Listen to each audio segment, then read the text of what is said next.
Hello friends, government job genuine notification channel पर आपका स्वागत है। फ्रेंड्स, आज हम इस वीडियो में जानेंगे टेट के बारे में। टेट क्या है, टीईटी टेट क्या है, इससे जुड़ी हुई हम सारी जानकारी आज इस वीडियो में जानेंगे। सबसे पहले हम पॉइंट्स देख लेते हैं, किस किस पॉइंट पर हम इस वीडियो में डिस्कस करेंगे।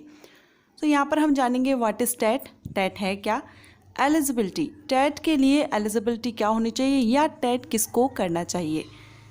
थर्ड यहाँ पर आएगा एज लिमिट, एज लिमिट क्या रहती है टेट एग्ज़ाम क्लियर करने के लिए। सिलेक्शन प्रोसीजर क्या रहेगा, एग्ज़ाम पैटर्न क्या है एंड सिलेबस क्या रहेगा। ये सारी जानकारी, ये सारे पॉइंट्स हम इस वीडियो में डिस्कस करेंगे। तो सबसे पहले हम टेट के बारे में जान लेते हैं कि टेट है क्या। तो टेट टीईटी इसका जो फुल फॉर्म होता है वो है टीचर एलिजिबिलिटी टेस्ट। हिंदी में हम कहते हैं शिक्षक पात्रता परीक्षा। मीन्स अगर आप टीचर बनना चाहते हैं, गवर्नमेंट स्कूल में आप टीचर बनना चाहते हैं, तब आपको टेट एग्ज़ाम क्लियर करना होता है, टेट एग्ज़ाम आपको देना होता है, तभी आप गवर्नमेंट स्कूल में टीचर बनते हैं। और ये जो आप टीचर बनते हैं उसके लिए आपका क्लास फर्स्ट से लेकर के 8th तक का रहता है। आप क्लास फर्स्ट से 8th तक के अगर किसी भी गवर्नमेंट स्कूल में टीचर बनना चाहते हैं तब आप टेट एग्ज़ाम क्लियर करना होता है, तभी आप ये जो गवर्नमेंट स्कूल हैं उनके लिए आप आवेदन कर सकते हैं वैकेंसीज आने पर। अब ये जो टेट रहते हैं ये 2 टाइप्स के एग्ज़ाम रहते हैं। एक तो सी टेट रहता है और एक टेट रहता है एस टेट, जो स्टेट लेवल का रहता है, अलग अलग स्टेट वाइज निकलता है। अगर आप टेट एग्ज़ाम देते हैं स्टेट लेवल का, तो जिस स्टेट से आप क्लियर करते हैं उसी स्टेट में जब गवर्नमेंट स्कूल में वैकेंसीज आती हैं तब आप वहाँ पर आवेदन करते हैं। लेकिन अगर आप सी टेट क्लियर करते हैं तो ये सेंट्रल लेवल का रहता है और नेशनल लेवल पर आपको कहीं भी वैकेंसीज आती हैं गवर्नमेंट स्कूल में, वहाँ पर आप आवेदन कर सकते हैं। सो हम जानेंगे टेट के बारे में। मीन्स जो स्टेट लेवल का रहता है, आप जिस भी स्टेट से बिलोंग करते हैं या जहाँ से भी आप ये टेट एग्ज़ाम क्लियर कर लेते हैं, वहाँ के गवर्नमेंट स्कूल के लिए आप एलिजिबल हो जाते हैं, वैकेंसीज आने पर आवेदन कर सकते हैं। अब हम जानते हैं टेट के लिए आपके पास एलिजिबिलिटी क्या होनी चाहिए। तो अगर आप टेट एग्ज़ाम क्लियर करना चाहते हैं या देना चाहते हैं तो इसके लिए जो एलिजिबिलिटी क्राइटेरिया है वो है आपका 12th पास, मिनिमम 45 या 50%, ये कैटेगरीज वाइज डिपेंड रहता है, थोड़ा सा रिलैक्सेशन दे दिया जाता है परसेंटेज में। सो आपका 12th पास प्लस आपने बीएड किया हुआ होना चाहिए, या फिर आप ग्रेजुएशन है आप उसके साथ में आपका बीएड होना चाहिए। मींस आप 12th के बेस पर अगर आप क्लास फर्स्ट से लेकर के 5th तक के लिए आवेदन करते हैं तो वहाँ पर आप 12th पास और बीएड रहता है। अगर आप 8th क्लास तक का करते हैं तो आपको यहाँ पर ग्रेजुएशन होता है और बीएड आपका होना चाहिए।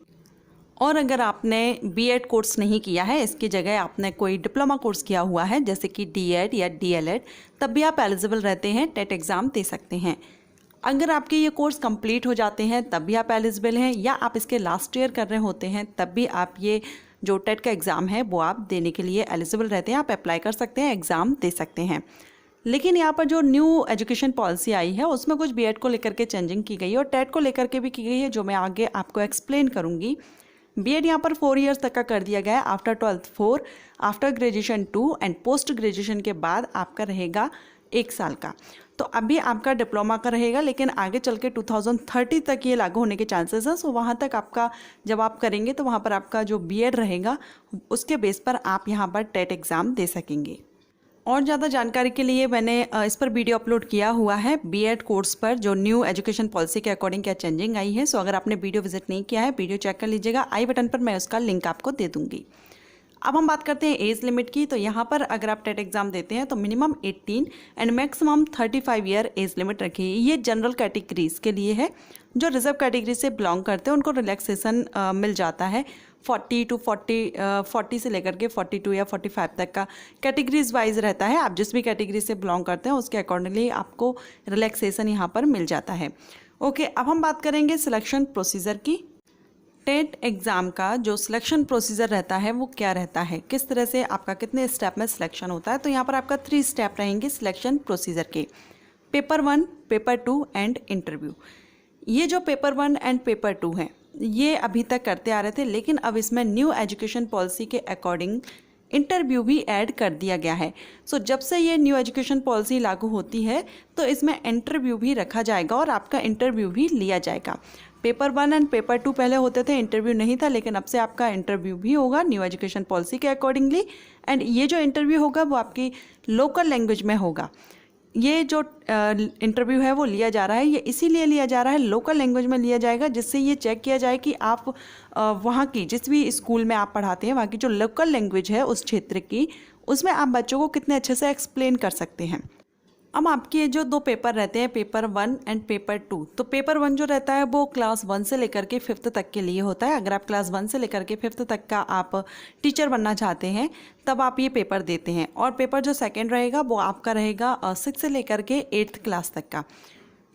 अगर आप 8th क्लास तक का टीचर बनना चाहते हैं, 6 से लेकर के 8th क्लास के बच्चों को पढ़ाना चाहते हैं तो आप पेपर सेकंड देंगे। और अगर आप 5th तक के बच्चों को पढ़ाना चाहते हैं, आप टीचर बनना चाहते हैं, तो आप पेपर फर्स्ट देंगे। लेकिन अगर आप फर्स्ट से लेकर के 8th तक के बच्चों को ही पढ़ाना चाहते हैं तब आप दोनों पेपर भी दे सकते हैं। ओके, सो ये आपका है सिलेक्शन प्रोसीजर किस तरह से होगा। न्यू एजुकेशन पॉलिसी के अकॉर्डिंग आपका 3 स्टेप में ये सिलेक्शन प्रोसीजर रहेगा। अब नेक्स्ट हम जानेंगे इसमें कि एग्ज़ाम पैटर्न क्या रहता है। सिलेक्शन प्रोसीजर हमने देखा, अब हम एग्ज़ाम पैटर्न देखेंगे या सिलेबस किस तरह से रहता है। तो आपका पेपर 1 का जो पेपर फर्स्ट रहता है उसका जो आपका एग्ज़ाम पैटर्न रहेगा उसमें आपसे क्वेश्चन किए जाएंगे। चाइल्ड डेवलपमेंट एंड पेडागोजी से आएंगे आपके 30 क्वेश्चन 30 मार्क्स का, एक क्वेश्चन 1 मार्क का रहेगा यहाँ पर। एंड सेकंड रहेगा आपका language first and language second, यहाँ पर रहते हैं। इसमें आपका रहेगा 30 क्वेश्चंस के रहेंगे, 30 मार्क्स के। एंड एनवायरमेंटल स्टडीज़, इसके भी 30 क्वेश्चन 30 मार्क्स के रहेंगे। एंड मैथमेटिक्स, ये पेपर फर्स्ट का है। मैथमेटिक्स में आपके 30 क्वेश्चन 30 मार्क्स, मीन्स टोटल आपका 150 क्वेश्चन रहेंगे 150 मार्क्स के। ओके, ये आपका पेपर फर्स्ट रहेगा जो आप 1 से लेकर के फर्स्ट क्लास से लेकर के 5th क्लास तक के बच्चों के लिए पढ़ाना आप चाहते हैं, तब आपका ये एग्ज़ाम पैटर्न रहेगा। अब देखते हैं हम सेकंड पेपर। आपका जो सेकंड पेपर रहेगा, मीन्स आप क्लास 6 से लेकर के 8 तक के लिए अगर आप जो पेपर देते हैं तो उसके लिए आपका एग्ज़ाम पैटर्न क्या रहता है। तो यहाँ भी लगभग सेम ही रहता है, थोड़ा बहुत चेंजिंग रहती है। यहाँ पर भी जो सब्जेक्ट्स रहेंगे वो child development and pedagogy CDP से आपसे क्वेश्चन किए जाएंगे 30 क्वेश्चन 30 मार्क्स के। लैंग्वेज फर्स्ट एंड सेकंड में भी सेम रहेगा, लेकिन आपका यहाँ पर सोशल साइंस, साइंस या मैथमेटिक्स में आपका जो भी रहता है उसमें आपका 60 क्वेश्चन 60 मार्क्स के रहते हैं। इस तरह से टोटल आपका वही आता है 150 क्वेश्चन 150 मार्क्स के। ओके, सो ये है exam pattern and syllabus paper first and paper second का। अब आप पेपर फर्स्ट देते हैं या आप पेपर सेकंड देते हैं या आप दोनों ही पेपर देते हैं, आपका सिलेबस लगभग दोनों पेपर का सेम रहता है, थोड़ा बहुत चेंजिंग रहता है सब्जेक्ट्स में लास्ट में। ओके, सो ये इस तरह से आपको तैयारी करनी होगी, इन टॉपिक्स पर या सब्जेक्ट पर आपको तैयारी करनी होती है। अब यहाँ पर मैं जैसे ही आप टेट क्लियर कर लेते हैं तो आप एलिजिबल रहते हैं गवर्नमेंट स्कूल में जब वैकेंसीज आती हैं टीचर की, तो आपने जो भी पेपर दिया है टेट का उसी बेस पर आप वहाँ पर जो वैकेंसीज निकलती हैं 1 to 5th की या 6 to 8th क्लास के लिए, तो आप यहाँ पर एलिजिबल रहते हैं और अप्लाई भी कर सकते हैं। ओके फ्रेंड्स, तो ये जानकारी थी टेट एग्ज़ाम से रिलेटेड। इसके लिए एलिजिबिलिटी क्या है, सिलेक्शन प्रोसीजर क्या है, एग्ज़ाम पैटर्न क्या है, ये सारी जानकारी मैंने आपको इस वीडियो में दी। अगर आपको ये वीडियो पसंद आई हो तो लाइक कर लीजिएगा, चैनल को सब्सक्राइब करके बेल आइकन को प्रेस कर लीजिएगा ताकि नोटिफिकेशन आपको टाइम से मिल सकेगा जब भी मैं कोई न्यू वीडियो अपलोड करूँगी। Thank you.